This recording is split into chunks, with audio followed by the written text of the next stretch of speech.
السلام علیکم ورحمۃ اللہ وبرکاتہ۔ اس سے پہلے سورہ بقرہ کی چند آیات کی تفسیر بیان کی تھی، جس میں ان کھلے کافروں کا ذکر بیان کیا تھا۔ تو آج کچھ آیات کی تفسیر بیان کرنا ہے جن میں منافقین کا ذکر ہے۔ اعوذ باللہ من الشیطان الرجیم، بسم اللہ الرحمن الرحیم۔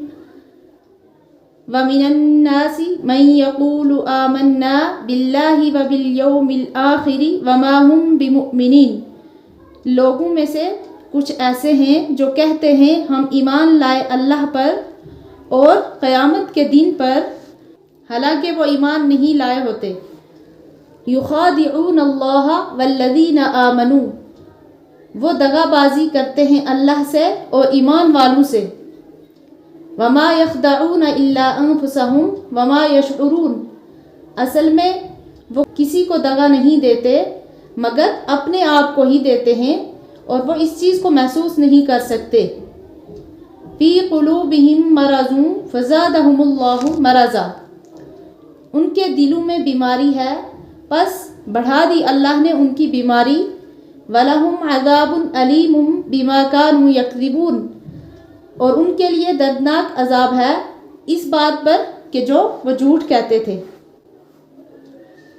جیسا کہ پہلے بیان ہو چکا ہے کہ سورہ بقرہ کے شروع میں قرآن کریم کا شک و شبہ سے بالا تر ہونا بیان کرنے کے بعد 20 آیتوں میں اس کے ماننے والوں اور نہ ماننے والوں کے حالات کا ذکر کیا گیا ہے۔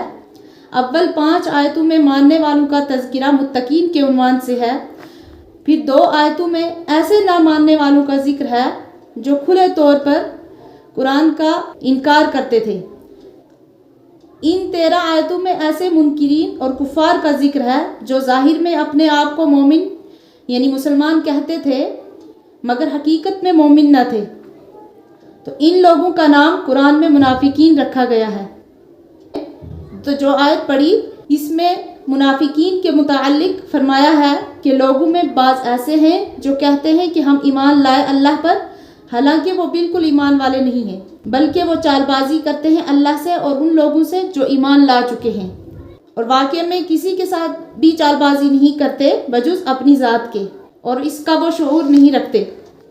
تو جو وہ ایمان کا دعویٰ کر رہے ہیں، یعنی وہ جو مسلمانوں سے آ کر کہتے تھے کہ ہم اسلام لائے ہیں، ہم ایمان والے ہیں، اور کفار میں جا کر کہتے تھے کہ مسلمانوں کے ساتھ تو ہم مذاق کرتے ہیں، ہم تو آپ کے ساتھ ہیں، یعنی ہم ایمان والے نہیں ہیں، اس کو جھوٹ قرار دیا گیا ہے۔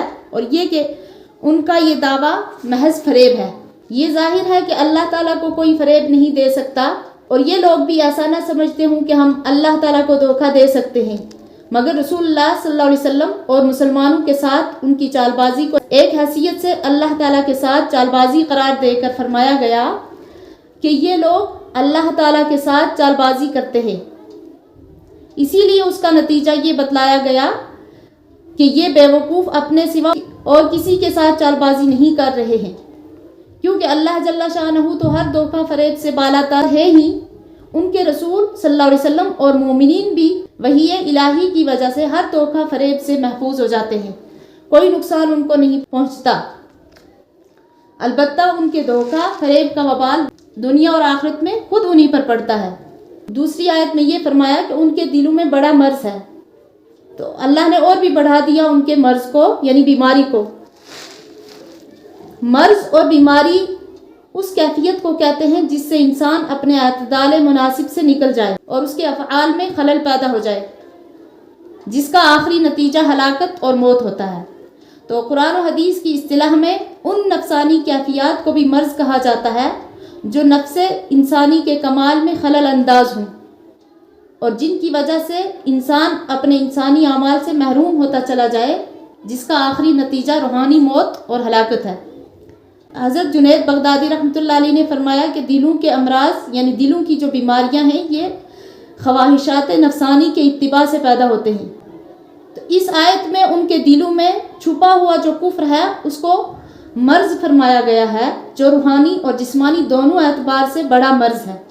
روحانی مرض ہونا تو ظاہر ہے کہ اول تو اپنے پیدا کرنے والے یعنی پالنے والے کی ناشکری، اس کے احکام سے سرکشی جس کا نام کفر ہے۔ یہ خود روح انسانی کے لیے سب سے بڑا مرض اور شرافت انسانی کے لیے بدترین داغ ہے۔ دوسرے، دنیا کی غرض کی خاطر اس کو چھپاتے رہنا اور اپنے دل کی بات کو ظاہر کرنے کی بھی جرات نہ ہونا، تو جو روح کا بہت بڑا مرض ہے۔ نفاق کا جو جسمانی مرض ہے وہ اس بنا پر ہے کہ منافق کے دل میں ہمیشہ یہ دغدغہ رہتا ہے کہ کہیں میرا اصلی حال نہ کھل جائے، تو شب و روز اسی فکر میں رہنا خود ایک جسمانی بیماری ہے۔ اس کے علاوہ اس مرض کا لازمی نتیجہ حسد ہے کہ مسلمانوں کی ترقی کو دیکھ کر منافق کو جلن ہوگی، مگر وہ مسکین اپنے دل کی سوزش کا اظہار بھی نہیں کر سکتا۔ یہ اسباب ان کے جسمانی مرض بھی بن جاتے ہیں، اور یہ جو فرمایا کہ اللہ تعالیٰ نے ان کا مرض اور بھی بڑھا دیا، اس کا مطلب یہی ہے کہ یہ لوگ اسلام اور مسلمانوں کی ترقی سے جلتے ہیں، اور اللہ تعالیٰ کو یہ ترقی دینا ہے، اور ہر وقت اس کے مشاہدات ہوتے رہتے ہیں، اس لیے ان کا یہ مرض بڑھتا ہی رہتا ہے۔